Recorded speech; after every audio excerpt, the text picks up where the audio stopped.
If we keep doing the same things but expect a different result, folks, not going to happen. You have to do something different, and that's part of what all the planning's about. We want people to use all three buckets for taxes and for your money.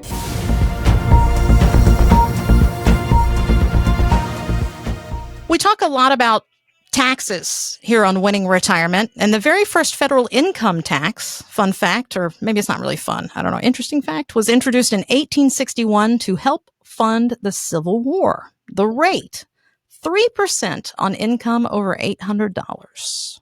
That was in 1861. Wow. But I would have a lot of fun with that 3% income tax. What do you That would mean? be awesome. Oh, Yeah. like compared to today. Absolutely. Well, right after that, I'm going to tell you, the IRS is really old. They were officially created in 1862, making it older than the Statue of Liberty and older than the telephone. Old Uncle Sam. Tale as old as Wow. time. Taxes. Yes. Well, I don't know what the average income was in 1862. Must have been about $800. They got to that number pretty quickly, you think? They did get to that number pretty quickly, and somebody had to be making that much if it was going to help the war, right? Well, many people think about Social Security and their 401k when they picture retirement income, maybe other retirement accounts too, IRAs. But there are so many other sources. How do you help clients plan for all their income streams strategically so that they can keep those taxes as low as possible? Because, as Kristen alluded to earlier, some people have a bunch of different accounts.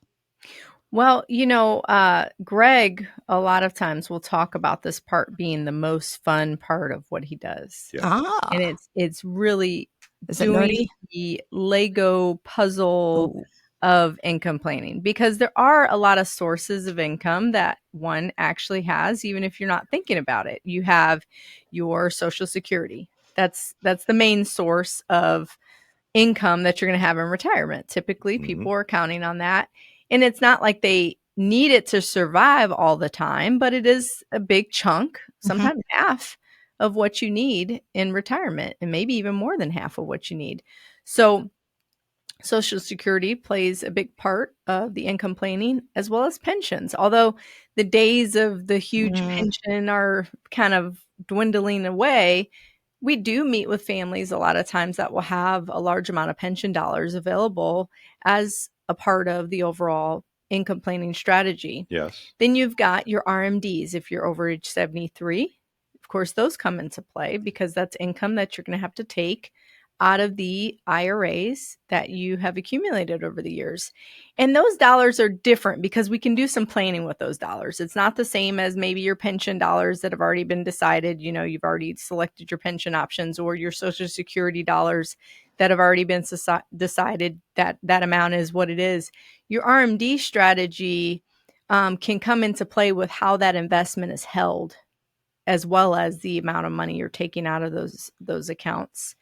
And then you've got dividends. And if you own properties, you've got rental property income, and annual payouts or part-time work. Maybe you're doing consulting. We have several clients that still do consulting.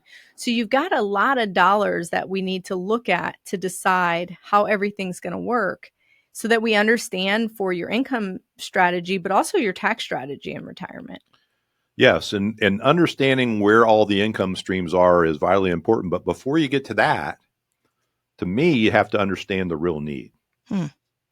What is it that we actually need to retire? Here's the word: comfortably. Comfortably. And what makes us comfortable? To be able to keep doing what we've been doing. Yeah. I have met with so many families here recently and individuals that they're having struggles identifying that real need. So it takes a little time. But I'm going to correct you here for a moment, because you said before that, but once you identify where the income is going to come from, I think it's important to put those together, because I think that's what happens a lot of times. People take those income sources that they're just going to get, and that's their income plan. It's not actually understanding the whole process behind identifying the need. Yes, but getting back to the real need, and this is important. Yeah. It's a process to go through and understand exactly what it is you need to retire comfortably. And then I say add 10 to 20%. Yeah. 10 to 20%, because time equals money. The more time you have, the more money you spend. I'm going to tell you that. So she can increase her budget. Oh, hey. But so really helping people identify what it is they want their lifestyle to be, and to zero in. And once we get that number, and then we start doing the math, and that's where the fun starts coming in, doing the math. Because yes, we do account for all those streams of income that you described. It's crazy, when we did our investor summit last week with our clients, one of our families came up to me, and they had met with me a couple of weeks earlier, maybe a month earlier. And I said, now, because she was a state teacher and has STRS. And so I said, now we're going through just reviewing everything. I said, how much is your Social Security? She says, well, I don't get Social Security. I said, well, remember they changed the rule last year. You can get half of his. And she's like, no, I can't get it. I said, oh yeah, you can. She's like, no, I can't. I said, oh yeah, you can get half of his. I said, I promise you, if you contact Social Security, you'll find out that you're eligible.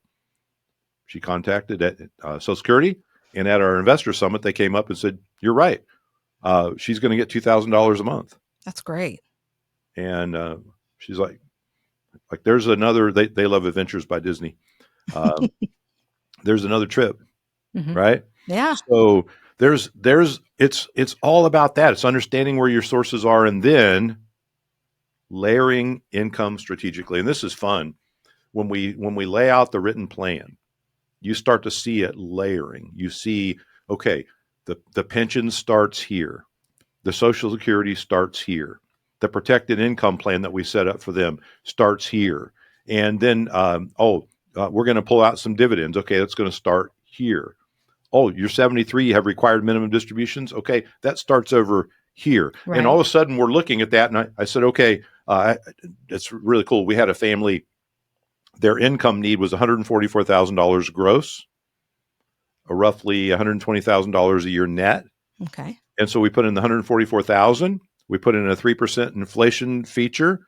We then showed them all the layers of income, and it was age 82 before they were starting to fall short on inflation.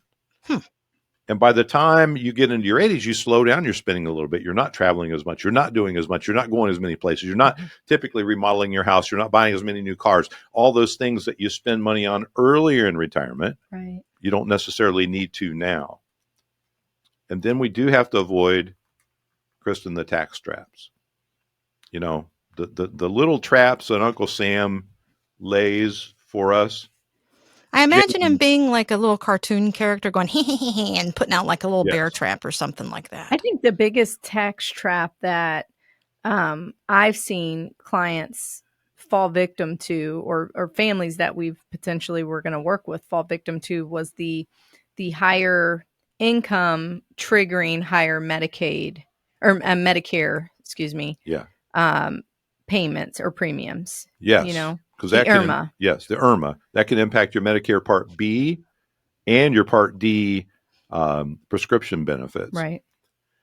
So yeah, and that this year for a couple, if your income's over $213,000, then it's in what I want to say, not layers, but it's in brackets of income. So it can go higher, and then it can go higher again, then it can go higher again. So that's where you have to be really, really careful. When we talk about Roth conversion strategies, the Roth conversion software shows us what the IRMA expenses will be. It's really cool. So sometimes it makes sense to go ahead and pay a little bit to save a lot. Sometimes it doesn't make sense at all. So that's all part of avoiding tax traps.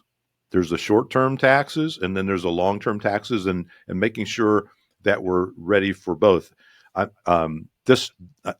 doesn't really relay exactly, but Jaden the other day comes limping down the stairs from upstairs. I think I broke my toe. Yeah. So he's his mother. So, yeah, I mean, they both tear up their toes all the time. But, Tear up their toes. I mean, so um, Kristen sits on the couch with him. She puts ice on his foot. She's in about 3 or 4 days later, it's starting to feel better. And if you know Jaden doesn't walk. Jaden's either stopped or he's sprinting. Yes. He has on and off, no other speed. And so he comes sprinting down the stairs, and then we hear this scream from him. My toe was just starting to feel better. Aww. And I heard it again. He is Kristen's child for sure. Oh my goodness. Like on steroids, he just moves frantically all the time. And sometimes it seems like people keep making the same mistake. Yeah. Time after time after time. And, finally Kristen's like, if you want my sympathy, you got to quit sprinting down the stairs, please, Slow down. And look, if we keep doing the same things but expect a different result, folks, not going to happen. You have to do something different. And that's part of what all the planning's about. We want people to use all 3 buckets for taxes and for your money. There's the taxable, there's the tax deferred, there's the tax free. There's an ideal amount to have in each of those. There's the liquid, there's the growth, there's the protected income. Now in that one, there's an ideal amount to have as well. Meaning that we use enough in the income to generate the income you need to live comfortably in retirement. Mm-hmm. We leave enough in liquid. I prefer that retirees have at least $100,000 liquid, but that's not always the right amount for everybody. Mm-hmm. And then the growth. Protect your income, have money in liquid, the rest can go in growth. And I believe that's the ideal way to set up a retirement plan. But it's all down to find your numbers, do the math, layer it properly, avoid the tax traps, use all 3 buckets, and then just have a written plan. Some of you don't have a plan at all. Some of you don't have it in writing. Some of you you think you have enough. You're not quite sure, but wouldn't it be nice to have a plan that you felt like could succeed in any economy?